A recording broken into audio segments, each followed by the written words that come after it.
Passover lamb, he's also pictured in the tabernacle.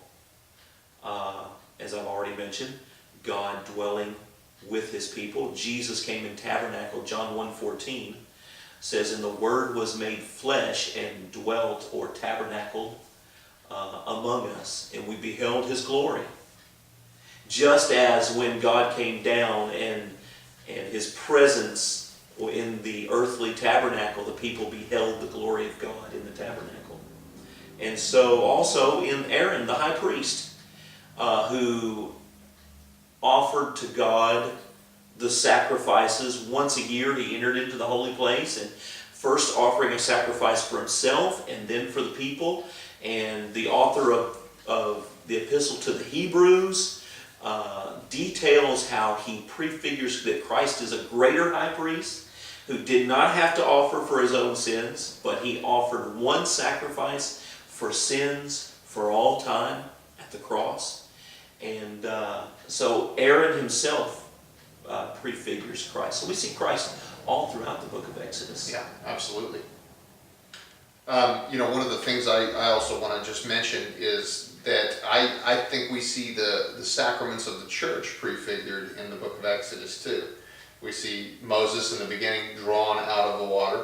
That's even what his name means, to be drawn out of the water. Okay. And so we see that baptismal imagery, and that God brings his people through the water and passing through the Red Sea. So we see the prefiguring of baptism in those events, but we also see the prefiguring of the Lord's Supper in the institution of the Passover, which is, of course, when Jesus instituted the Passover, or when Jesus instituted the Lord's Supper, it was at the Passover meal. So he was reinterpreting the Passover, the blood of the Lamb, to cause the death to pass over the people. He was reinterpreting that as himself at the communion table.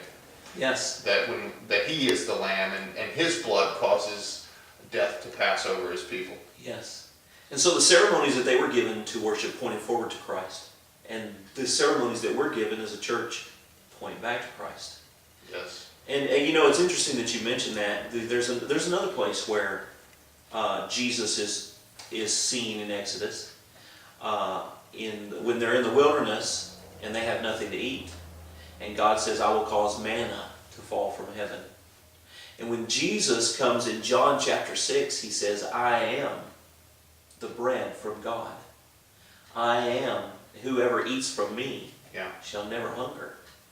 And so he's even prefigured in that. He's the manna in the wilderness. He's everywhere in there. Yes, yes. Yeah. Okay, any last comments before we close in prayer? Well, let me encourage you to read Exodus. It's actually, Exodus is a place where sometimes people get bogged down, but there's just a couple of places that if you can get through, there's really interesting narrative all the way through to chapter 20. And then 2 or 3 chapters there, 32, 33, 34, are really interesting narrative. There's just a few places where some details might get a bit tedious, but there's gems, there's nuggets hidden in there. You find things and you just go, wow. And especially if you look at it through the lens of the New Testament. Right. And you see those things, and it's not a hard read. And so I would encourage you to read it. Okay, great. Well, let me close this with a word of prayer. Okay. Gracious God, we give you thanks above all for Jesus Christ and for the book of Exodus that points us to him. We thank you for the story of redemption that plays out with the early Israelites and that plays out with your church even still today. Above all, we ask that you would bless us and keep us as we study your word and draw us into a deeper affection and love for Jesus Christ. Help us be about him, centered on him, through your Holy Spirit.